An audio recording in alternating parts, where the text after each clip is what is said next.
Imran Khan has given the final call for a mega protest on November 24th. The demands for the protest are the restoration of the stolen mandate, restoration of democracy and the constitution, the revocation of the 26th Amendment, and the release of all political prisoners.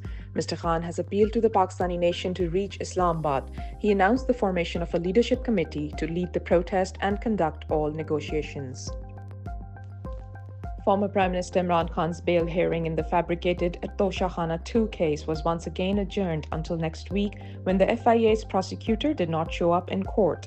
Mr. Khan's legal team, led by barrister Salman Safdar, told the media that they are very optimistic about bail being granted to the arbitrarily detained Imran Khan due to the lack of evidence in the case. Mr. Khan has been unlawfully incarcerated now for 466 days.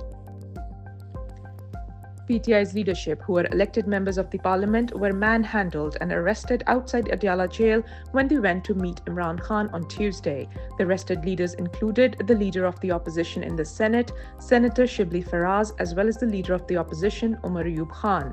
The Adiala jail administration did not allow the PTI leaders to meet Imran Khan despite orders from Justice Ijaz Ishaq, whose cause list for cases was cancelled for the next 3 days on Wednesday morning.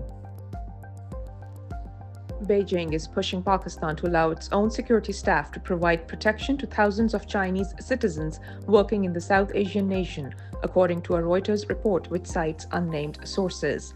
This came in response to recent attacks on Chinese citizens in Pakistan, including a deadly car bombing in Karachi.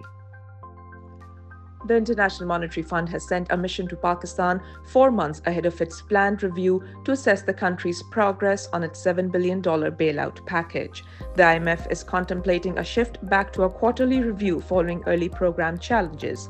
The lender has not decided yet, but this move would facilitate closer monitoring of approximately 40 program conditions, reported the Express Tribune. Riots broke out in one of the suburbs of Amsterdam, with protesters destroying public infrastructure.